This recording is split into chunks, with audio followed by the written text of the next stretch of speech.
Aku Sylvia Lin, selamat datang di channel YouTubeku.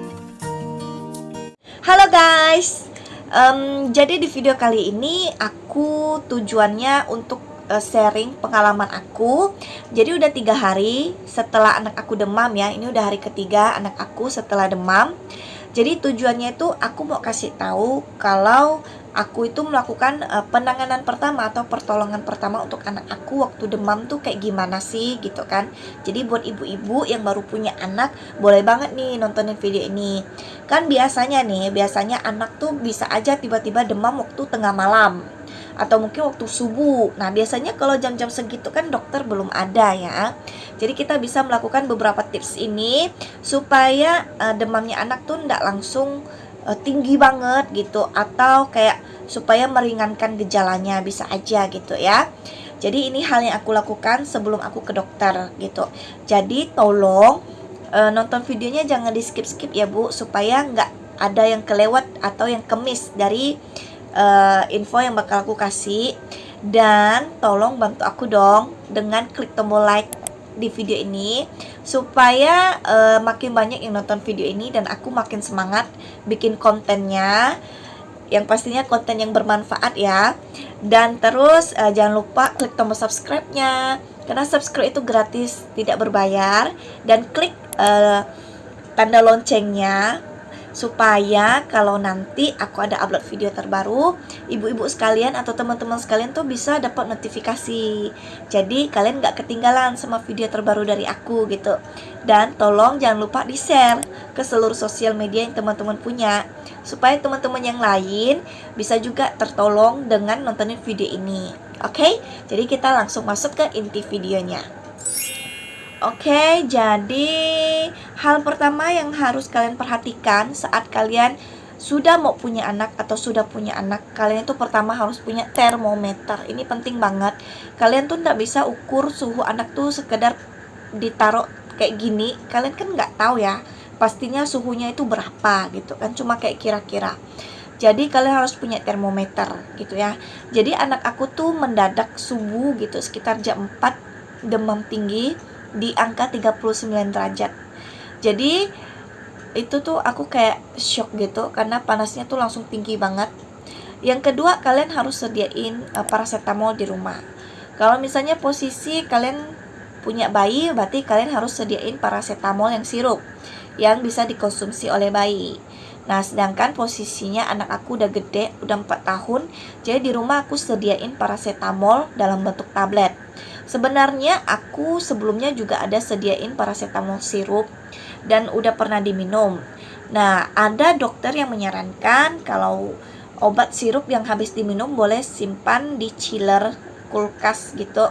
Jadi kalau mau minum masih boleh gitu.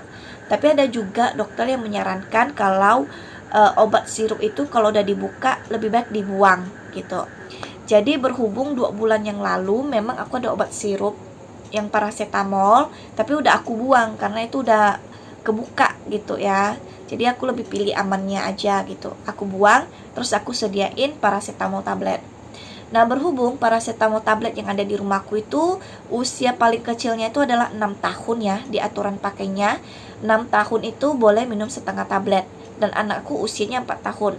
Jadi satu tablet paracetamol itu aku bagi jadi 4. Aku kasih anak aku minum dulu paracetamolnya tanpa makan apapun, karena posisinya dia baru bangun tidur, nggak mungkin makan apapun karena anak aku tuh bukan tipe yang bangun tidur bisa makan ini itu gitu loh. Jadi dia bangun tidur, aku kasih dia minum air putih, lalu kasih dia obat paracetamol seperempat. Tujuannya supaya panasnya tuh jangan sampai tinggi, lebih tinggi dari itu. Jadi berusaha supaya suhu badannya itu bisa lebih turun. Terus selanjutnya itu kalian harus kompres anak kalian. Kompresnya itu pakai air hangat, nggak boleh pakai air dingin. Alasannya kenapa? Kalian bisa cari di Google ya, dia ada penjelasan panjangnya kenapa gitu ya. Dan aku kemarin ada beli Bye Bye Fever untuk kompres anak aku, dan menurut aku itu nggak ada efek apapun untuk anak aku. Dan saran aku pribadi, lebih baik kalian kompresnya pakai air hangat. Kompres di dahi, kompres di ketiak gitu ya. Kalau anak kalian masih bayi, bisa ya dikompres pakai air hangat gitu ya. Lebih baik nggak usah pakai baby fever. Menurut opini aku sendiri sih kayak gitu ya. Tapi balik lagi, kalau kalian mau pakai baby fever ya terserah kalian gitu ya. Habis itu kalian harus cukupi cairan di dalam tubuh anak kalian. Kalau posisi anakku kan udah gede 4 tahun, jadi sebentar-sebentar aku kasih anak aku minum air putih terus. Benar-benar kayak bentar-bentar aku suruh dia minum air putih, bentar-bentar suruh dia minum air putih. Nah, anak aku minum air putihnya kan nggak langsung banyak-banyaknya, sedikit-sedikit. Jadi aku benar-benar kayak bentar-bentar aku suruh minum air putih, bentar-bentar aku kasih minum air putih. Terus kalau posisinya anak kalian masih ASI, belum empasi gitu kan, masih full ASI, kalian harus cukupi cairannya dengan ASI. Sering-sering susui, karena itu cairan yang masuk ke dalam badannya. Terus kalau habis ASI boleh nggak minum paracetamol? Nah, aku pernah konsul sama beberapa dokter. Dari dokter sih bilang nggak masalah habis ASI minum paracetamol. Tapi beda ceritanya kalau dia sufor. Kalau dia sufor, dia harus jeda 1-2 jam baru boleh minum paracetamol. Itu yang aku tahu gitu ya. Habis itu, nah untuk pakaiannya. Nah, kalau anak aku kan usia 4 tahun ya. Aku itu cuaca di sini kan panas ya. Kalau siang tuh panas. Sekitar jam 9 atau jam 10 itu udah panas, dan kamar aku tuh pengap banget ya. Benar-benar kayak sauna banget gitu loh kalau dalam kamar aku di siang hari tuh sepengap itu. Jadi aku pakaikan dia baju yang tipis gitu ya. Pokoknya baju yang nyaman. Nah, dan aku sebentar-sebentar cek suhu dia. Jadi kita harus cek suhu anak kita secara berkala, 2 jam sekali, supaya kita terus bisa pantau suhu dia gitu. Jadi aku cek, dan aku selalu tanya dia, gimana kamu kedinginan atau kepanasan saat ini. Dan aku selalu pegang. Nah, biasanya kalau anak aku demam itu kakinya itu dingin, tapi dari atas sampai kaki ya. Jadi di bagian telapak kakinya tuh dingin, sisanya itu panas. Berarti dia lagi kedinginan kalau di anak aku. Jadi aku pakaikan dia selimut itu ya, selimut.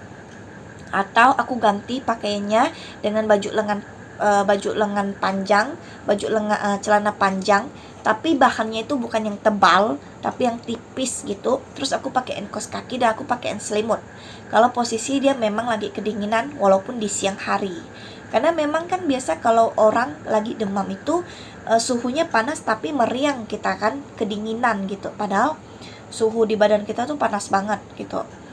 Habis itu kalau posisinya anaknya bayi gitu, kita sesuaiin dengan kondisi ya. Kan itu anak kita sendiri, jadi kita lebih ngerti dia kayak gimana.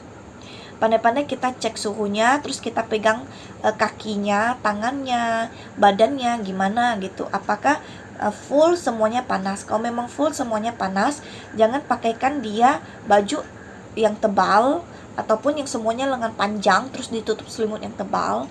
Jangan ya, karena dari dokter pun tidak menyarankan dipakaikan baju yang tebal, celana yang tebal, apalagi ditutup pakai selimut yang tebal juga, karena justru itu bisa makin bikin bayinya tuh panas banget. Memang sih ada beberapa orang yang bertujuan supaya keringatnya keluar jadi lebih enak gitu ya. Tapi kan beda ya, ini kan bayi sama orang dewasa tuh beda menurut aku gitu ya. Jadi pandai-pandai kita perhatikan. Kalau memang cuacanya tuh sangat panas dan kamar kalian pengap, menurut aku pribadi kalian boleh ya buka kipas. Tapi kipasnya tuh jangan diarahkan ke anak, tapi diarahkan ke atas gitu. Jadi anginnya itu kena ke atas atau kena ke dinding gitu ya. Jadi bukan ke arah anak kita. Tujuannya biar kamarnya itu nggak terlalu pengap. Kalau memang kondisinya sangat pengap saat itu ya. Terus kalau memang mau buka AC juga boleh sih menurut aku pribadi. Kalau posisi yang memang kamarnya tuh pengap banget, cuma bukanya AC-nya itu jangan yang 16 ya, itu pasti dingin. Tapi bukalah yang kira-kira mungkin 20 atau 24 gitu. Pokoknya biar kamarnya agak adem aja, biar nggak pengap. Pokoknya seperti itu. Pandai-pandai kalian lah gitu ya. Kalian lihat situasinya, lihat kondisi anak kalian. Terus menurut aku pribadi, memang sih aku baca di artikel ataupun dari dokter pun bilang kalau orang yang lagi sakit boleh mandi, dan mandinya itu mandi air hangat. Tapi menurut opini aku sendiri gitu ya, lebih baik anak yang lagi sakit itu jangan dimandiin. Kenapa? Biasanya kita kan bisa rasa ya kalau badan kita lagi sakit tuh ngilu badannya kan. Jadi kayak nggak mau bersentuhan dengan apapun gitu. Jadi menurut aku daripada dimandiin lebih baik dilap aja pakai air hangat gitu. Jadi kalian bisa lap, terus pakai handuk ya, handuk yang lembut, kalian masukin ke air hangat, kalian lap badan anak kalian gitu ya, dilap. Terus mulutnya ya kalian bersihin kayak biasa. Cuma kalau menurut aku pribadi lebih baik jangan mandiin. Nggak masalah kok menurut aku anaknya nggak mandi. Toh kita juga tetap ada lap pakai air hangat gitu kan. Nggak bakal anaknya langsung, kalau nggak mandi anaknya langsung jamuran kan, nggak gitu. Nah anakku sakit, setiap hari aku sikatkan dia gigi. Jadi sikat giginya aku bawa masuk ke dalam kamar, aku sikat giginya. Kalau anaknya masih bayi ya kita sikatin atau pakai kain kasa, bersihkan lidah anaknya dan di bagian gusinya tetap dibersihkan seperti biasa. Hanya saja aku tidak menganjurkan anaknya dimandikan ya. Nggak mandi juga nggak bakal langsung jamuran kok Bu. Yang penting kita ada lap aja pakai air hangat. Itu intinya. Dan setelah itu aku merasa anak aku nggak mempan minum paracetamolnya. Jam 6 sore itu aku sebelum pergi ke dokter, suhu anak aku naik sampai 40,5 dan di situ dia udah lemes, selemes-lemesnya gitu ya. Kayak baringan terus, kayak tatapan matanya tuh kayak kosong gitu ya. Jadi karena dia udah nggak mau makan, nggak ada nafsu makan nasi gitu kan. Jadi di situ aku kasih dia minum susu. Di situ dia cuma bisa minum 150 ml susu. Terus aku tawarin dia biskuit, dia nggak mau. Jadi aku kasih dia permen ya. Tujuan aku kasih dia permen, aku kasih dia permen Mentos yang rasa buah, tahu kan? Permen itu kan manis ya. Tujuan aku kasih dia manis supaya gula darahnya itu naik gitu loh. Karena kalau dia nggak makan apa-apa kan kayak gula darahnya kan pasti turun ya, jadi makin lemes gitu. Jadi tujuannya aku kasih, karena dia nggak mau makan biskuit ya. Pertama dia nggak mau makan biskuit, nggak mau makan roti apapun, tak mau makan kue apapun, tak mau makan nasi, tak mau makan bubur yang pas sorenya. Siang dia memang ada makan tapi makannya tuh sedikit gitu ya. Jadi pas sorenya kan kami kan mau ke dokter. Nah posisinya kan perutnya kosong gitu kan. Jadi aku kasih dia minum susu sedikit, terus aku kasih dia makan 1 biji permen supaya dia tuh kayak lebih bersemangat sedikit gitu Pak. Jadi enggak lemah letois gitu. Pokoknya pandai-pandai kalian lah gitu kan. Kalau anak enggak mau makan ini, enggak mau makan itu, ya kalian pandai-pandai harus isi perutnya gitu. Pokoknya perutnya tuh harus diisi. Kalau enggak nanti gula darahnya tuh turun gitu kan. Jadi lemas, makin lemes dia. Terus kalian harus kasih dia minum air putih terus. Dan bentar-bentar kalian harus cek keadaan anak kalian. Terus kalian tuh boleh banget kasih anak kalian, nah anakku kan udah gede ya gitu ya, boleh dikasih minum air kelapa gitu ya kan. Air kelapa itu bagus ya. Terus kalau misal anak kalian masih ASI, jangan dikasih minum air kelapa ya, tapi dikasih minum ASI aja. Dikasih minum air kelapa atau bisa juga dikasih makan buah semangka, karena buah semangka itu kan mengandung banyak air. Jadi kalian bisa kasih buah-buahan ke anak kalian gitu ya, biar kalau misalnya dia nggak mau makan apapun dia bisa makan buah gitu. Terus kalau misalnya kalian mau kasih minum air kelapa, kalian harus jeda ya antara minum obat sama minum air kelapa. Minimal itu harus lewat 2 jam baru kalian boleh kasih minum air kelapa. Jadi nggak boleh minum air kelapa bersamaan dengan minum obat, karena itu ada efek yang nggak bagus untuk anak kalian nanti. Kalian bisa cari di Google kenapa nggak boleh minum air kelapa barengan sama obat. Oke? Nah setelah aku udah ke dokter, hari keduanya anak aku langsung aktif ya, walaupun memang di siangnya itu dia masih terhitung panas, masih di angka 38 derajat koma berapa gitu. Dan malamnya itu anak aku udah aktif banget ya, udah kayak seperti biasa normal, walaupun posisinya itu masih hangat badannya. Dan ini udah hari ketiga. Hari ketiga anak aku udah kayak biasa, udah normal. Jadi hari pertama dia memang lemes. Jadi kalian juga harus perhatikan setelah minum obat, apakah panas anak kalian itu turun atau dia kayak tidak ada perkembangannya gitu ya. Jadi harus diperhatikan. Dan menurut aku pribadi, sebaiknya kalian jangan tunggu berhari-hari baru ke dokter. Kalau bisa hari itu sakit, hari itu juga kalian ke dokter gitu ya. Semakin cepat penanganan yang diterima anak, semakin cepat pula anak membaik.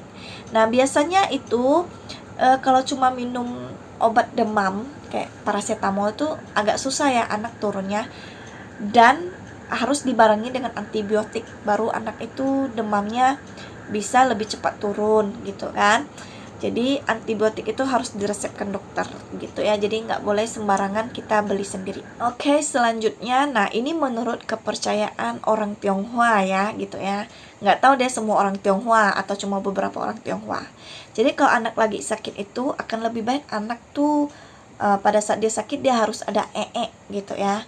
Kenapa? Itu biar dia buang racun atau buang panas dalam di badannya itu lewat Jadi misalnya kayak anak aku hari pertama kan nggak di hari keduanya aku kasih dia minum herbal, tahu kan? Kayak minuman kayak Vegeta gitu, tapi dia tuh tulisannya herbal gitu ya, rasa buah anggur kok nggak salah. Dan anakku kan udah 4 tahun, jadi habis dia minum itu dia dan aku ngeliat anak aku tuh kayak lebih kayak gimana, lebih enakan gitu kan, kayak lebih plong gitu kelihatannya.